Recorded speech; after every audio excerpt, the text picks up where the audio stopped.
Tonight, on Open Mic Night of the Living Dead, we're talking about feminist horror films. Do they exist? What makes a horror film feminist? And does it matter who made it? The creature's creeping right behind you. I hope you finally find a little slice of peace and light. 'Cause it comes crashing down tonight. Welcome to the open mic. When we call your name, you'll die. But there's no need to dread. This is the open mic night of the living dead. All right. Okay. I am John, and I'd like to announce my name first because I'm the man out of this duo. And who are you? I'm John's wife, That's right. Rachel, defined by my role in the life of a man. Now that we've got that cleared up, I think we can wrap this episode up. Great, we're done. Adios. Just kidding. I'm Rachel, though. That's not untrue. Nor is anything else that I said. That's true. My name is John. Yes. You're my lovely wife. And you're my wonderful husband.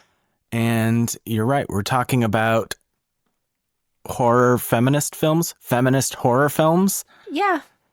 I think you can go. I think the second one is probably sits better in English. There's a rule about that, like which adjective goes first. I don't know it well enough to say it, but yeah, inspired by our deep dive last week into the Slumber Party Massacre, we are talking this week about some other horror films, most of which we've seen. I think there's one or two we haven't that I'm going to bring up.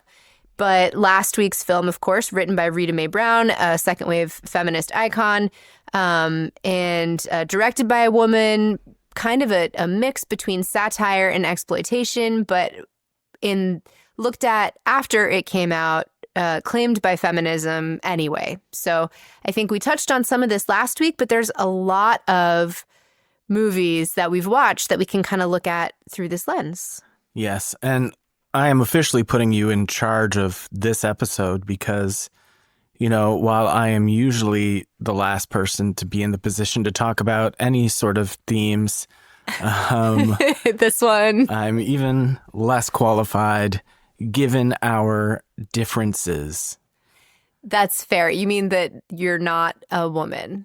Correct. Right. But you are a believer in equal rights for men and women. Correct. Which some would say makes you a feminist. That word's super loaded. So I do want to say ahead of time that if we use the word in a way you don't like, feel free to say something about it, but we're not really that worried about it. This is a horror movie podcast. We're just having some fun here and talking about some of our movies through a slightly different lens than we usually do. Yeah, we're not intending this to be some sort of heavy discussion and, you know, we're not looking to out any directors who failed at making feminist movies or directors who have made chauvinistic movies, anything like that. We're just right. We're just going to talk about it through this lens. So we know this is a bit of a hot button issue, or can be, but it was one that we were talking about after the last episode and wanted to share that with you. So kind of framing this whole conversation is the term final girl, right? I have a funny story about feminist horror. I was telling some people at my church that you and I were going to be recording a podcast, and it was about horror movies. And they were all like, ha, ha, ha, that's so funny. And then I said, yeah, and then I'm going to be a guest on another podcast that's a feminist horror podcast, which is true. I am going to be on a feminist horror podcast. But not yet. Not yet. We'll tell you about that later. We'll tell you about that later. But everybody was way more confused about the concept of a feminist horror podcast than they were just that I was going to do a horror podcast. That a lot of people think these two terms are kind of in contradiction to each other. And I think for folks that don't fully understand the genre or spend a lot of time in it, that makes sense because they think of, well, what do you think of when you think of a kind of typical slasher or horror movie from like a more normie perspective? What would you think how are women treated? Are you asking me? Yeah. From a normie perspective? Yeah. I don't have one of those. No, I know. But like if I think most people think that all horror movies are like slasher movies. Yes. Where all the women are targeted because they're women and that's it. There's a scary man killing lots of women. Right. And also, one person survives, and who's that? One final girl. One final girl. So the term final girl was first coined by Carol Clover in a 1987 essay, Her Body Himself, which you can find in the book Men, Women, and Chainsaws, which came out in 1992. Really important work in kind of looking at horror films through this phrase. And of course, the final girl, we've talked a lot about final girls who, Laurie Strode is a great example of a final girl that we've talked about. Usually the virginal, resourceful, only female survival of a slasher. So we've got Alice in Friday the 13th, right? Did I do that right? Yes. Yes. In the first one. In the first one, of course.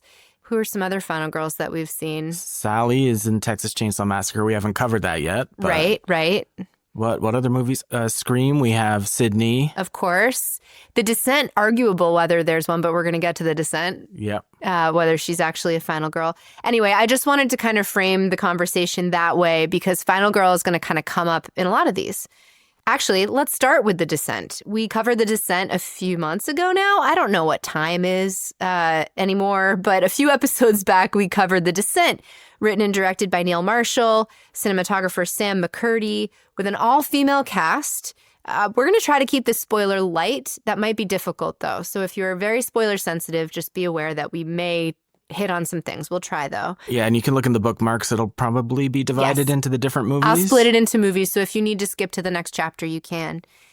So we talked about this angle when we talked about The Descent, but The Descent is about 5 women who go, it's 5 of them, right? Who go down into some caves, get stuck. There's some bad stuff happens to them.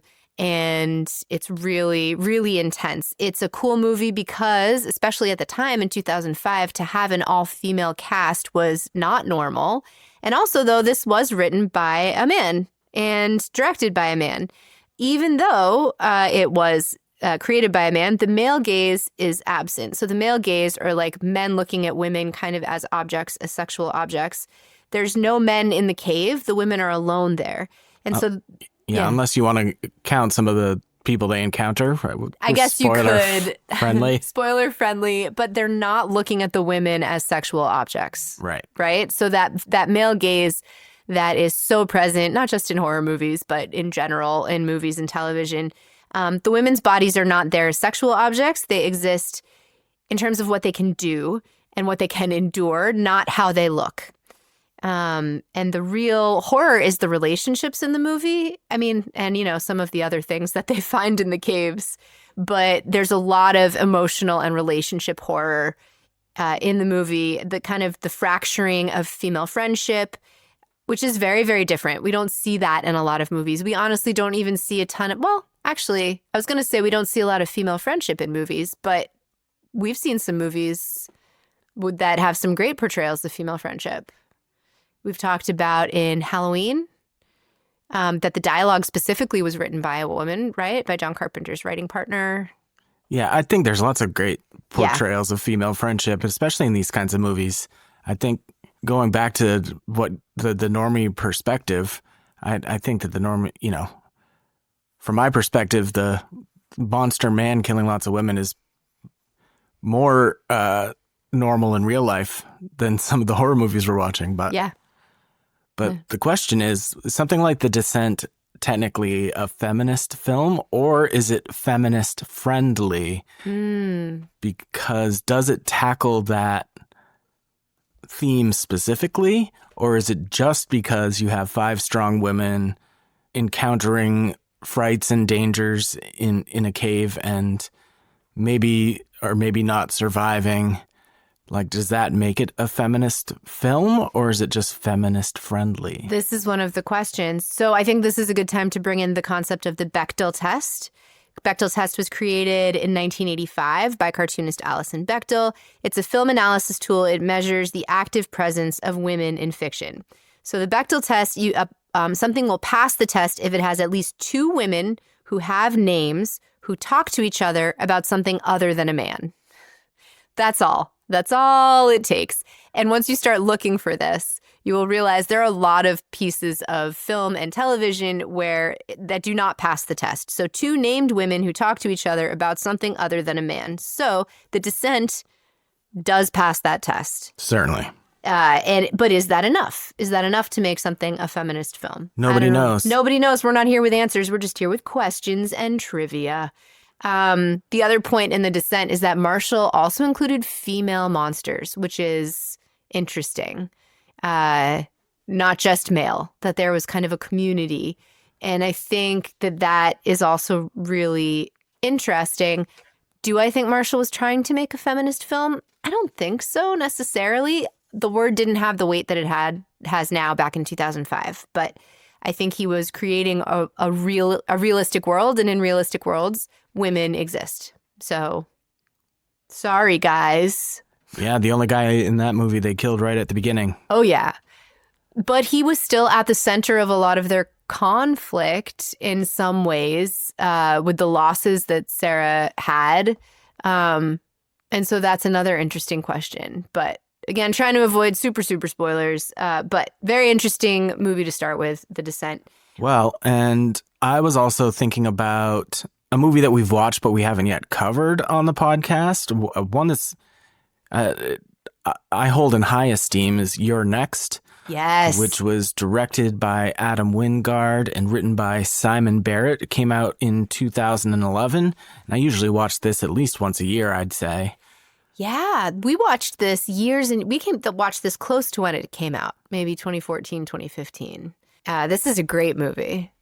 But for those of you who have not seen You're Next, just a little introduction to the film. It's about a family getting together for the parents' anniversary, and we're really focused on one of the couples, and particularly the girlfriend in that couple. And it's her first time meeting the family, and the family's sort of a wealthy family that makes its money off arms deals, maybe. Like he works for not illegal arms deals, but like I'm doing a great job. But basically working for a company like that makes weapons for the government.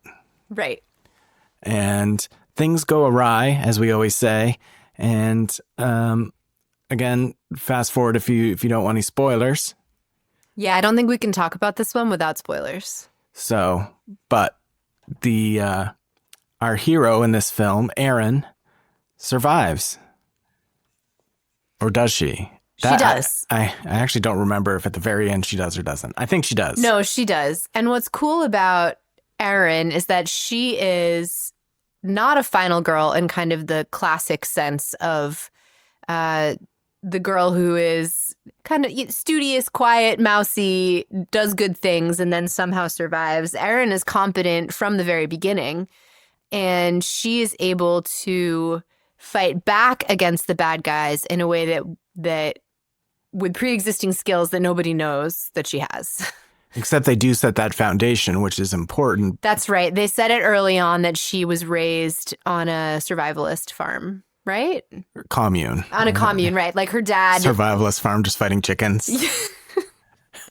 No, I mean, like she was in like a prepping community. And so she had all of these ways to kind of fight against the invaders. And she is capable in a way. She has a skill set that a lot of our final girls don't have. Right. She's not developing the skills that she needs to survive over the course of the movie. She comes in with them from the get-go. Right. Which is such a cool thing the first time you see the movie, which is why I hope you've seen the movie if you're listening to this right now. It definitely, this film does not show the killers as cool, calculated, and successful. The killers are kind of bumbling and foolish. Erin is really the star. There's also female villains in this movie too, who are also just as kind of vapid and complicit. So I'm not sure if this movie is necessarily feminist just because it has a strong female lead. I suppose it does. I'm not sure if it passes the Bechdel test. I should have thought about this for these movies before. I'm pretty sure. I'm not sure there's any time when two women are really talking. Maybe the mother, maybe Barbara Crampton. Is she speaking with Erin at any point? Yeah, potentially. Although they might, yeah, I'm not sure, but it seems like they might almost fail the Bechdel test on purpose, in a sense. Interesting. Because I do think, if I'm remembering correctly, they're either talking about, like, for example, I'm remembering Barbara Crampton's character. She's the mother, and she's like preparing stuff in the kitchen while everybody else is watching football or something. Yeah. And she asks Aaron to go next door to get milk or something like that, I believe. Yeah. She asks her to go get something from the neighbors. Very traditional role for a newish daughter-in-law role kind of person to take on. But Aaron's character is so badass She's so cool. that Total Film ranked Aaron number 1 on their list of the 50 most badass female horror leads. Yeah, pretty cool. Not a surprise. That's a really fun movie, and it has stood the test of time. We've rewatched it, as you said, a few times, and it's a super fun time every time. And if you haven't seen it, even though we've spoiled a couple of aspects of things, we haven't really spoiled anything. And there's That's true. It comes out early in the movie, I suppose. yeah. So we've pointed it out for you. This next movie is one of your favorites.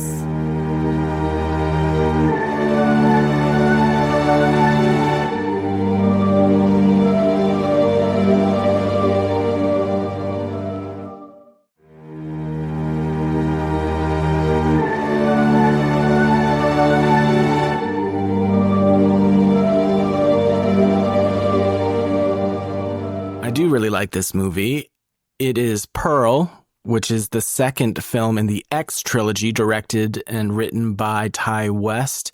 And in this specific movie, Pearl, which came out in 2022, shortly after X came out, this was co-written by Ty West and Mia Goth, who plays the titular character of Pearl.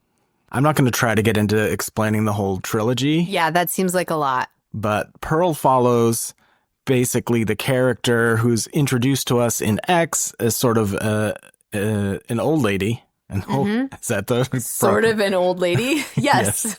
An elderly lady. Yes, elderly. Thank you. Geriatric? No, geriatric. What's geriatric? I don't know, but it's great. It has to do with genes. Old genes. She's a genie. And so the second movie, Pearl, sort of follows that elderly woman from the first movie as her younger self and how she found herself in the position that she finds herself, find yourself again, in X.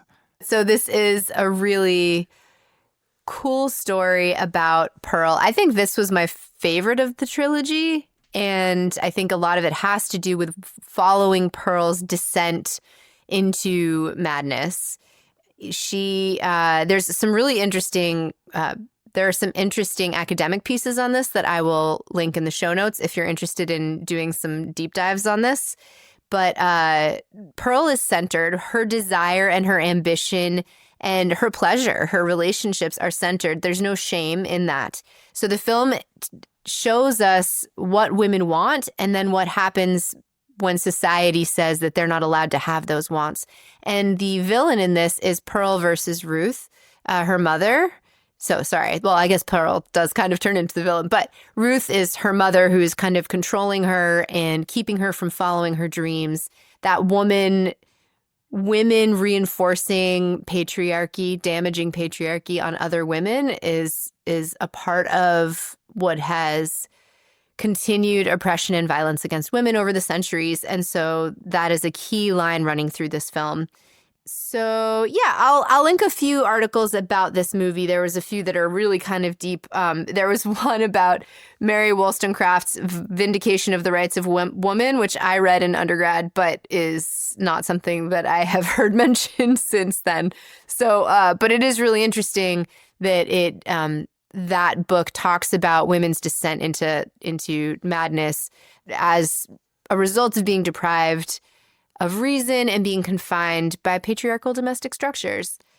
So yeah, you could go real hardcore on this one, especially. All I know is I super enjoyed that movie a lot, and I thought it was fascinating, and it looked beautiful. Yeah, this is the one that was sort of Technicolor cinematography. Yes. Super cool. But all three of them have phenomenal cinematography. If you have not seen this trilogy yet, Oh, man. Yeah, Check it out. definitely worth a watch. speaking of Technicolor movies, another one that we watched a little while ago now, we haven't covered it yet on this show, and it'll probably be a while before we do, is The Love Witch, Yes. which came out in 2016. Yes. I did not know this much about this movie before doing a little bit of research for this episode. Really interesting.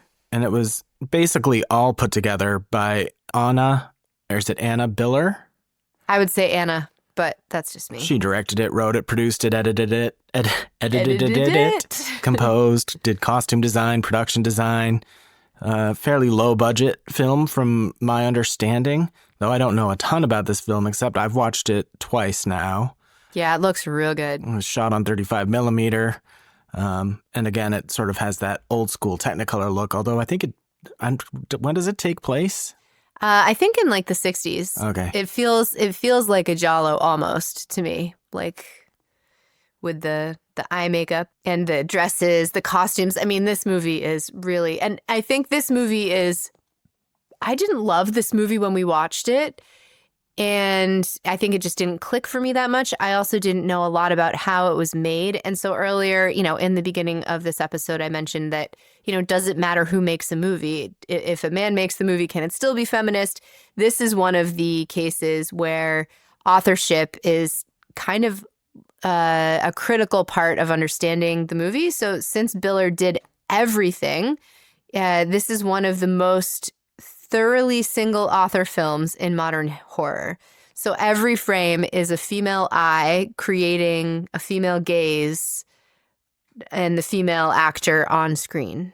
So, which is really interesting. But Elaine is not a feminist character. She performs femininity for male approval. There's a really great Collider article about this. And she lives by patriarchal rules about love and desirability. She's a witch who is trying to get men to love her and fall in love with her. And so I guess it's kind of satire because she's kind of performing femininity in the way that a male-centered world wants her to perform femininity in order to get what she wants. And so that is absurd. And I think the film understands that. One thing I saw written about this, that the film is frequently misread as endorsing Elaine's worldview instead of satirizing it, which I think is relevant to the Slumber Party Massacre, which a lot of people have said is just a typical slasher. And it's like, no, it's actually satirizing slasher. And we talked about why that is. And I think it seems like there are some parallels here between these two films where they were made by women, specifically in a genre that is generally for men, but are often misunderstood as kind of reinforcing those patriarchal structures instead of questioning them and poking holes in them and pointing out how ridiculous they are, which in itself is feminist, pointing out how we have internalized a lot of these patriarchal expectations. Also, I have not said the word patriarchal this much since I was in college. I don't usually look at the world through it primarily, and I still don't look at the world through a primarily feminist lens. I think we're talking about this right now because this is the topic that we're on, but I also, these are all different frameworks that we can use to look at film. So please reference our earlier. I feel like I'm getting really deep in the weeds on feminism here. I might lose a couple of people who might not be interested in this, but I think it is a really fascinating way to look at this genre. Well, if it helps get listeners back, Elaine's pretty hot. Does that go against the feminismist? No, I mean, that's the male gaze there, but that's the point. She's hot on purpose, right? She's hot on purpose. She wants you to look at her. Me too. I'm hot on purpose. You are. Well, and that links up. Takes a lot of work. Yeah. Go through a lot of razors. I think this is interesting too, because the song that we're going to demo in a little while hits on some of these points, right? It's not even a little while. You're right that it does hit on these points, but hopefully it's in just a few minutes. Just a few minutes, not too long from now. But yeah, that was The Love Witch. I think one other movie, it's been a while since I've seen it. We need to rewatch it. We've talked about it. We kind of missed it last summer because it is a good summertime watch. Lots of daylight sort of horror and creepiness is, of course, Midsommar, the 2019 film from director-writer Ari Aster and starring Florence Pugh, among others. But she's really the star, right? She's the lead. Oh, she is 100% the lead. Yes. Gorgeously shot film. I can see a lot of the images of it in my head, but I couldn't even exactly tell you what happens except a group of friends go to a commune in Sweden. Sweden. Yep. Yes. Like a cult. I was going to say Sweden, but then I got nervous. And You were right. Again, things go awry. But why is this a feminist movie? I don't know if it's a feminist movie. That's part of the question. So why would it be if it is? So why would it be? It is hotly contested. So at the end, we're going to spoil this, by the way. So if you haven't seen it, because we have to talk about the ending to talk about whether it's feminism. So Dani survives the movie and she is crowned May Queen, and her boyfriend does not survive and dies horribly. Now, is Dani liberated from a crummy boyfriend who treated her really poorly, or is she now in a different kind of trap with these cultists who do horrible things to their members and other people? So is that agency, or is that just being trapped by her trauma in another place? I'm not really sure. One critic, this is from Offscreen, calls it difficult to pronounce feminist because Dani ends up freed from her codependency, but at what cost? So also, this movie is explicitly been described by Aster as a breakup film. So Dani's grief arc, which is based on the death of her sister and her parents, is his processed grief wearing a female face. In that way, is that feminist, or is that just a man processing his own grief by putting a female face on it? And is that feminist, or is that exploitative? I don't know. I don't know the answers, but these are the kinds of questions that kind of pop up when you start thinking about things through this lens, that even though it seems empowering because Dani survives and she makes the choice to leave her crappy boyfriend in the most dramatic way possible, she is still also enthralled and now dependent upon this cult that she has, I think, joined. Yeah, I have no idea whether Midsommar is feminist or not. I know it's a great movie, but is it empowering or is it disempowering? I don't know. That's what's cool about this stuff. You can go figure that out for yourself. Write like a man, direct like a man, act like a man, ha, ha, ha, ha, ha. That's good. That Thanks. was off the cuff, too. I think... I've been just waiting for the woman to stop talking so I could do it. So funny. I think to kind of wrap it up, obviously, we've just noodled around on these ideas. We don't have any definitive answers, and this is not what we think about constantly while we're watching movies.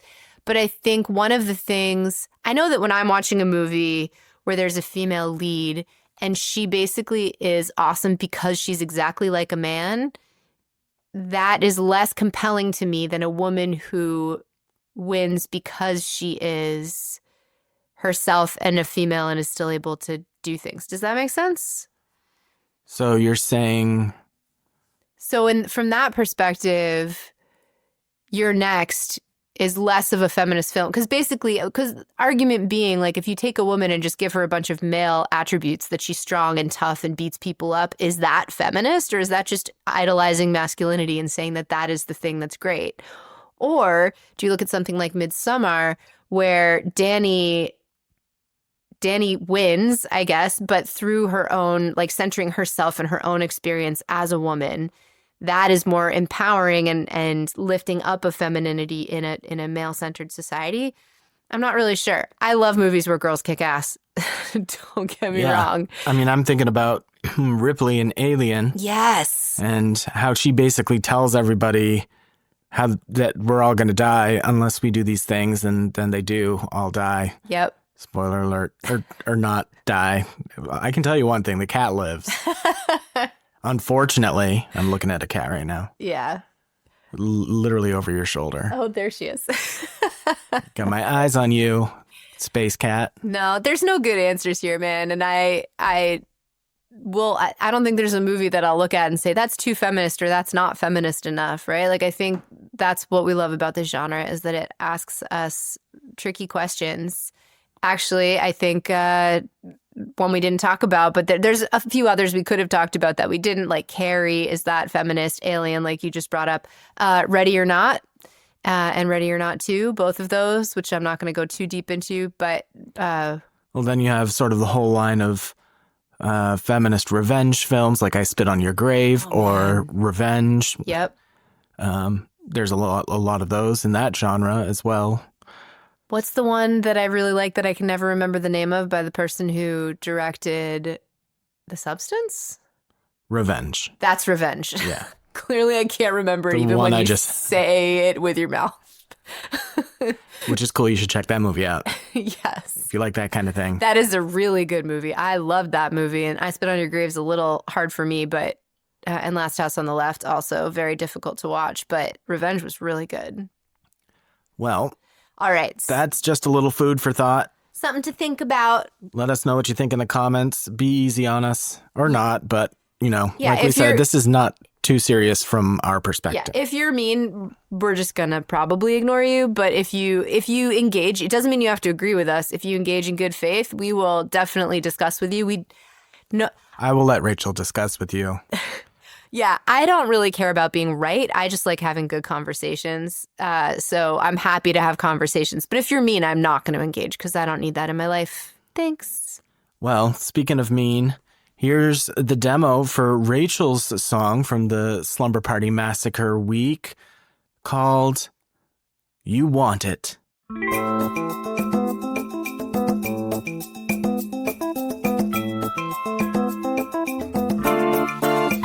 You're so pretty, I'm so weak. I see your face and I can't speak. So instead I'll hide behind the screen tonight. It takes a lot of love, you see, to imagine you and me. If you didn't want attention, why'd you make that post? You know you want it, you know you love it. What other reason could there be? Showing your body off to me. I know you want it. All of you want it. Everything that I see online was made for me and to be mine. Cause I know you want it.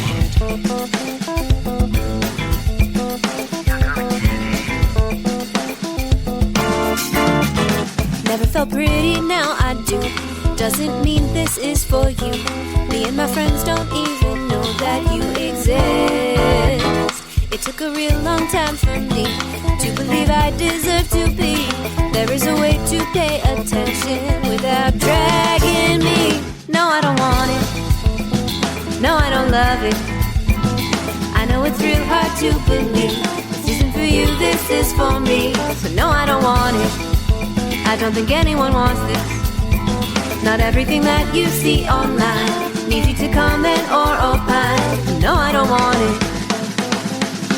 Things have changed in so many ways, but somehow they always stay the same. We should evolve, instead we try to solve the same old problems of yesterday. You know you want it. No, I don't want it. You know you love it. No, I don't love it. Then why do you do the things you do? The world doesn't revolve around you. And I know you want it. You don't know jack shit. All of you want it. None of us want this. Why can't I ever get a date? Sweetheart, it might just be too late.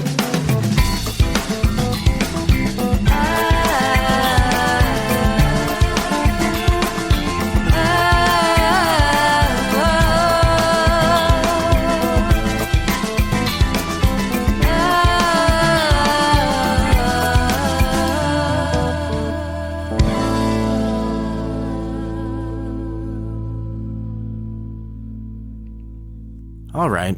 You did such a great job with that, as always. Yeah. Yeah. Anyway, it is the end of the episode. Yeah, sure is. Next week, we have made a decision. Yes, we have. We've learned our lesson from movies like, well, specifically Sinners, but a couple before that as well, right? Psycho, Candyman. Yes. Yeah, those were all getting real long. For our next episode, we spun The Shining, and we have made an executive decision to distribute that to you in 2 parts over 2 weeks in order to keep our sanity and also to make it a little more palatable on your end. So next week will be part 1 of The Shining, which means since we spun that movie, I got a hole. Do you know where I got a hole? Ooh. I got a hole in the horror wheel. I got a hole in the horror wheel. So I'm not gonna Feed the wheel. feed the wheel. Feed the cat to the wheel. Oh, what movie were they feeding cats to stuff? That was something, right? Did you see that movie that I'm talking about? I don't know, but I love. Was it Hausu? I don't know why that movie just popped into my head. Did they? No. It was. No way. You're gonna figure it out. Was it Maximum Overdrive? That the ATM was like, feed me a cat? I think that was it. But I don't know. Anyway, I got more sidetracked than I planned. Now I'm really curious. I need to spin the feeder wheel to find out what movie is going to be joining the ranks on the horror wheel and will potentially be randomly spun for a future episode. Right. So at the end of every deep dive, we spin the wheel of horror for our next movie. And this wheel, the feeder wheel, is now going to fill the empty spot on the wheel of horror. I don't think we need to explain it so much. I think it's confusing if this is their first episode. I feel like the more we explain it, the more confusing it gets. That's true. Really? I don't think so. I don't know. I edit these, and sometimes I just start banging my head when we talk about wheels on wheels. That sounds like a you thing. I don't know. But I don't know. Anyway, this is not the movie we'll be watching next. It's going to be joining the wheel that we select from in the future. Here we go. What movie will be joining the others on the horror wheel? The wheel of horror. Got to keep my branding on point. This is why we have to keep explaining it. Please? Yes. What? It Follows. Oh, God damn it. She says that when she's scared. Yeah, that is what I say when I get scared. Now there's Smile and It Follows on the wheel, which means soon we're going to have to deal with some of the kind of horror that scares me the most. I enjoy it, but it makes it very difficult for me to sleep when we watch those movies. So at the end of The Shining Part 2, in a couple of weeks, after we play you our Shining-inspired songs, I will be spinning the wheel of horror to find out what the next movie will be. The potential movies we could spin would be Smile, Child's Play, Carrie, The Strangers, A Nightmare on Elm Street, Texas Chainsaw Massacre, Alien, 30 Days of Night, It Follows, Weapons, Sleepaway Camp, Intruder, and A Quiet Place. And of course, there's also the ever-elusive sequel space, which means we would be watching a sequel of one of the movies we've already covered. But for now, we're going to rest up. We're going to do some circles around the lobby on our big wheel as we prepare to tackle the masterpiece that is Stanley Kubrick's The Shining.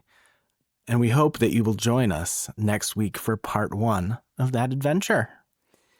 Yeah, that's going to be a really fun one. So I am excited. I'm going to go take my shoes off and go cook in the kitchen. Yeah, I was going to say The Shining, not a feminist movie. Not a feminist movie at all. Oh, my goodness. Yeah. But yeah, thanks for hanging out. You can find us everywhere on socials at OMNLDpod. You could also email us, omnldpod@gmail.com, or find me on Letterboxd. I'm Chill Out Barbara. And thanks for hanging out. We'll see you next time.